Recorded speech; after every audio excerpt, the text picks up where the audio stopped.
Mount Everest পৃথিবীর সর্বোচ্চ পর্বতশৃঙ্গ।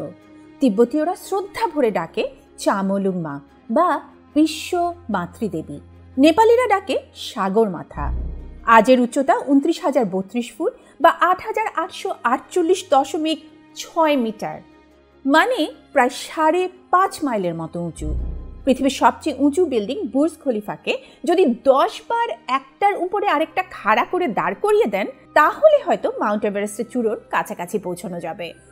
পর্বতারোহীদের জন্য আজ এই আকাশ ছোঁয়া সর্বোচ্চ পর্বতশৃঙ্গ এভারেস্ট জয় করা এক বিশাল সম্মানের ব্যাপার।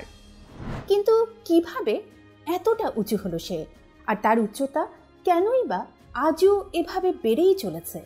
আসুন আজকে থিঙ্কের বন্ধু ফ্লোরিডা ইন্টারন্যাশনাল ইউনিভার্সিটির ভূতত্ত্বের প্রফেসর ডক্টর নেপচুন শ্রীমালের সাথে এই ভিডিওতে আমরা জেনে নেই কিভাবে এরকম অকল্পনীয়ভাবে বড় হলো এই মাউন্ট এভারেস্ট। তার উচ্চতা কি বাড়তেই থাকবে ক্রমাগত, নাকি একদিন থেমে যাবে? আমরা হিমালয় কিভাবে বদলে দিল পৃথিবী ভিডিওতে দেখেছিলাম কিভাবে প্রায় 13 কোটি বছর আগে ভারত গন্ডোয়ানা ল্যান্ড থেকে বিচ্ছিন্ন হয়ে উত্তরে ইউরেশিয়ার দিকে ছুটে আসতে শুরু করে, সেই দক্ষিণ গোলার্ধ থেকে। মাঝখানের টেথিস সাগরও একসময় বন্ধ হয়ে যায়। ভারত এসে ধাক্কা খায় ইউরেশীয় অংশের সীমানায় আজ থেকে 5 কোটি বছর আগে। আর সেই প্রবল সংঘর্ষের ফলেই ধীরে ধীরে গড়ে ওঠে পৃথিবীর সবচেয়ে বড় পর্বতমালা হিমালয় আর তার সর্বোচ্চ শৃঙ্গ এভারেস্ট। এই ভয়ঙ্কর ভূতাত্ত্বিক পরিবর্তন থেকে কিভাবে সৃষ্টি হয়েছিল এভারেস্টের মতো আকাশ ছোঁয়া পাহাড়, তা বুঝতে হলে আমাদের ঢুকে যেতে হবে পৃথিবীর গভীরে। ভূতাত্ত্বিকদের সাথে বুঝে নিতে হবে এই অঞ্চলে পাত সঞ্চালনের সময় ঘটা বেশ কিছু ব্যাপার। আমাদের পৃথিবীর ভিতরে আছে কেন্দ্র বা কোর, তার উপরে ভূআচ্ছাদন বা ম্যান্টল।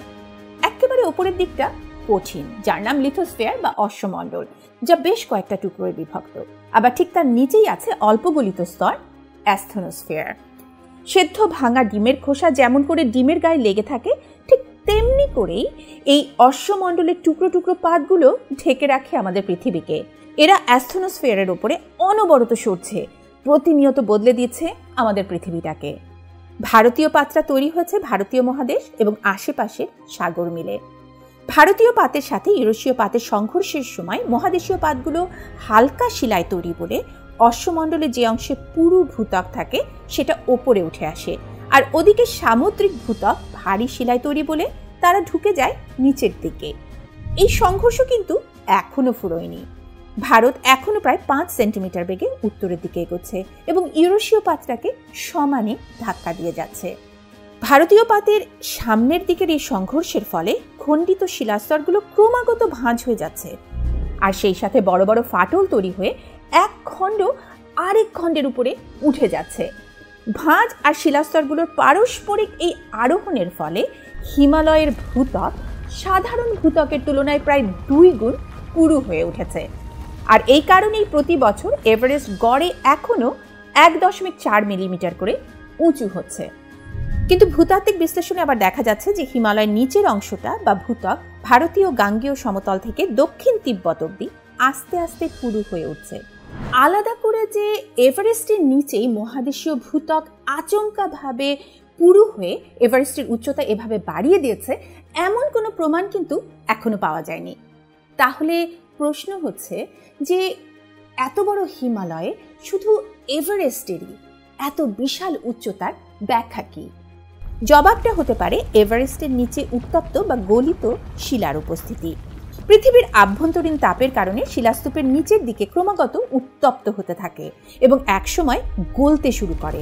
এই উত্তপ্ত এবং স্বল্প গলিত অংশটা হালকা হওয়ার ফলে ওপরের শিলাস্তূপটা ক্রমাগতভাবে ঠেলে ভূত্বকের ওপরের দিকে উঠে আসতে চায়। এভারেস্টের নিচের দিকে বেশ কম বয়সী আগ্নেয় গ্রানাইট শিলা দেখে বোঝা যায় যে কয়েক কোটি বছর আগেও এভারেস্টের তলায় প্রচুর পরিমাণে গলিত শিলা ছিল এবং হয়তো এখনো আছে। তাই প্রাচীন সংঘর্ষের সেই ধ্বংসস্তূপ, উত্তপ্ত এবং হালকা শিলার স্তর এবং ঊর্ধ্বমুখী গলিত শিলা বা ম্যাগমার চাপ, এই 3টে বড় বড় ফ্যাক্টর মিলে মাউন্ট এভারেস্টের উচ্চতা ব্যাখ্যা করা যাচ্ছে। হিমালয়ের অন্য কোথাও হয়তো এভাবে এই 3টের সম্মেলন ঘটেনি। একটু আগে যে বললাম ভারত এখনো প্রায় 5 সেন্টিমিটার বেগে উত্তরের দিকে এগোচ্ছে এবং ইউরেশিয়ার পাতটাকে সমানে ধাক্কা দিয়ে যাচ্ছে।